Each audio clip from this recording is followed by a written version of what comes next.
La parole est à Monsieur Pascal Popelin, rapporteur de la Commission des lois constitutionnelles, de la législation et de l'administration générale de la République. Vous avez la parole pour 10 minutes, monsieur.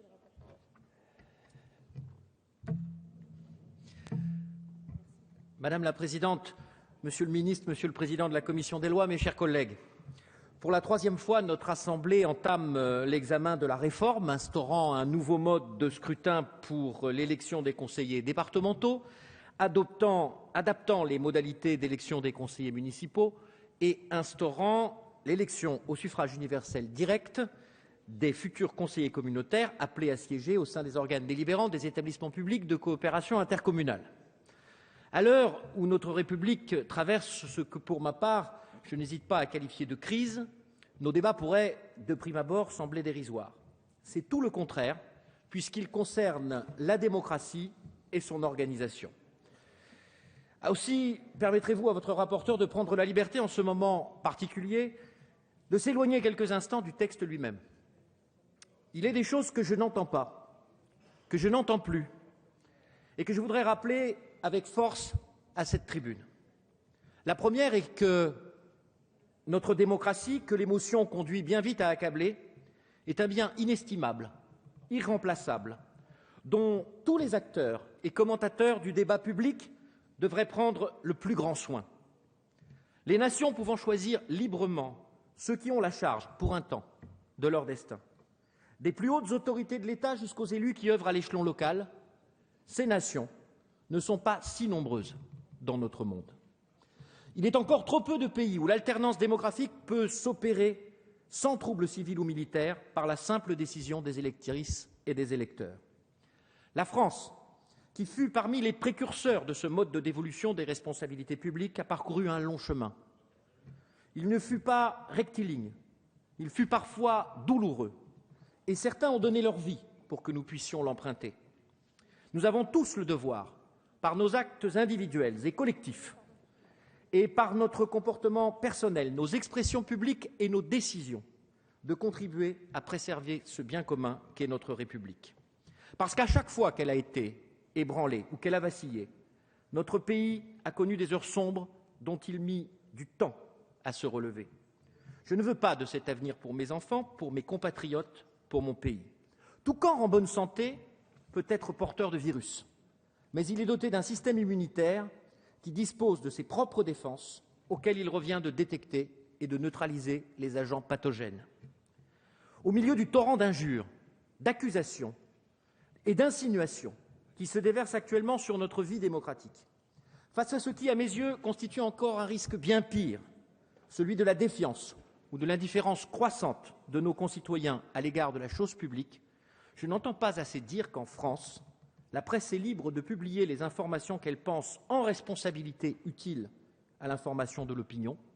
La justice est indépendante pour travailler à la recherche de la vérité quand celle-ci pose légitimement question. Ce n'est pas le cas partout et cela n'a pas toujours été le cas chez nous.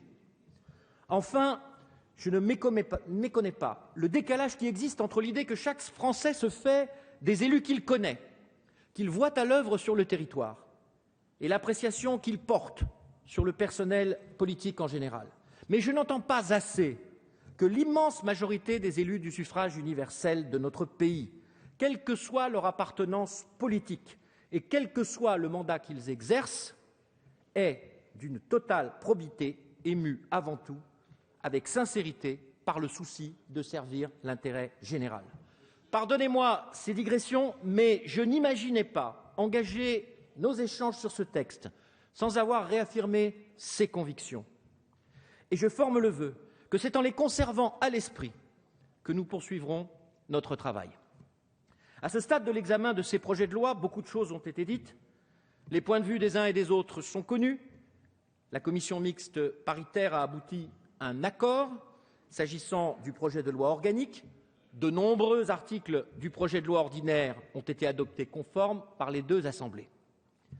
Reste pour l'essentiel en débat la question du mode de scrutin départemental, les modalités du découpage cantonal et le seuil de mise en œuvre du scrutin de liste majoritaire avec prime proportionnelle pour les élections municipales.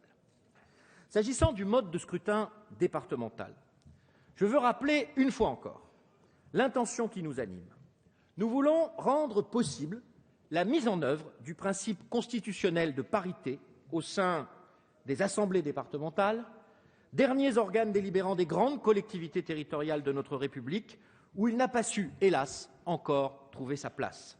Et nous souhaitons en même temps conserver le lien territorial qui nous semble indispensable à l'exercice de ce mandat, compte tenu des missions qui sont celles des départements. L'instauration d'un mode de scrutin proportionnel aurait permis de satisfaire le premier de ces objectifs, mais pas le second.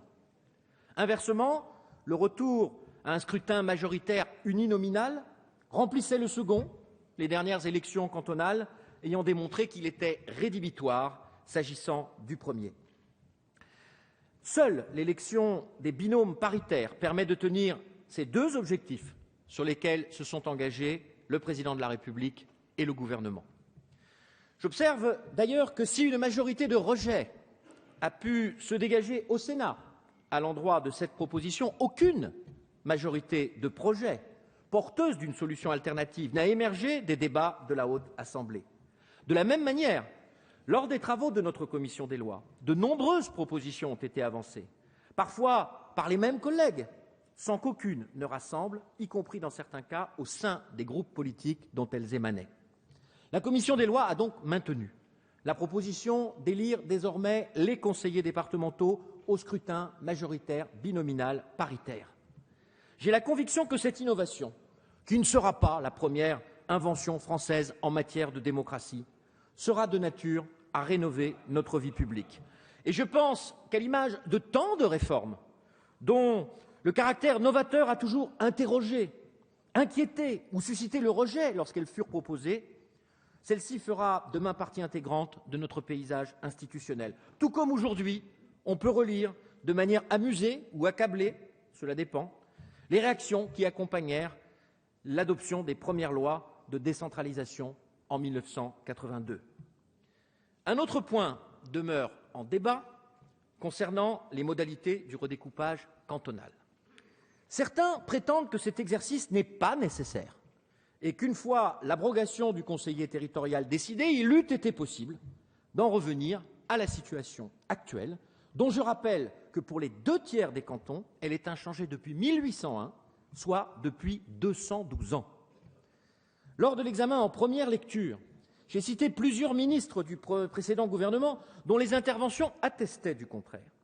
Le déni sur ce sujet n'ayant pas faibli à la lumière de nos débats, dans ma préoccupation de conviction, je voudrais vous livrer cette fois-ci l'opinion sur le sujet de M. Brice Hortefeux, alors ministre de l'Intérieur, qui écrivait dans le journal officiel, c'est pas si vieux, le 16 février 2012, page 438, en réponse à une question du sénateur Jean-Louis Masson. Je cite « Conformément à la jurisprudence du Conseil d'État, les travaux de remodelage de la carte cantonale qui seront conduits par le gouvernement s'appuieront sur des bases essentiellement démographiques et devant conduire à une réduction significative d'écart des populations entre circonscriptions par rapport à la moyenne départementale. » Il ajoutait plus loin « La réduction des disparités démographiques existant entre les cantons au sein des départements milite aussi en faveur d'un nouveau découpage, y compris dans ceux où le nombre de conseillers territoriaux sera égal à celui des conseillers généraux. » Je maintiens donc que la précédente majorité s'apprêtait à procéder à un redécoupage général des cantons de notre pays afin de satisfaire au principe constitutionnel d'égalité du suffrage qui n'est pas, loin s'en faut, respecté aujourd'hui. Je maintiens qu'encadrer strictement dans la loi le travail du pouvoir réglementaire qui aura en charge de procéder aux consultations et au redécoupage constitue une avancée démocratique notable à laquelle nous devrions tous souscrire. Je persiste à considérer, comme je l'ai indiqué avec constance, une constance que je crois personne ne me contestera, qu'il conviendrait d'en rester à dans la loi au plus près des éléments contenus dans la jurisprudence du Conseil constitutionnel et du Conseil d'État en matière de respect du principe d'égalité du suffrage. C'est ce que nous propose le ministre et le reste, pour moi, n'est que posture. Je terminerai en évoquant la question du seuil de mise en œuvre du scrutin de liste pour les élections municipales. Depuis de nombreuses années, un consensus existe sur l'extension à des communes moins peuplées du scrutin actuellement en vigueur dans celles de plus de 3 500 habitants. Le précédent gouvernement avait envisagé 500. L'actuel a proposé 1000. Le Sénat l'a suivi tandis que nous avons retenu 500. La question consiste à savoir où sera trouvé le bon équilibre, ma conviction étant que le mouvement vers la généralisation progressive de ce mode de scrutin est, quoi qu'il arrive, un mouvement inéluctable qui répond aux aspirations d'une démocratie modernisée. Je vous invite donc, mes chers collègues, à l'occasion de cette nouvelle lecture, à adopter le texte issu de nos derniers travaux de la commission des lois. Merci, monsieur le rapporteur.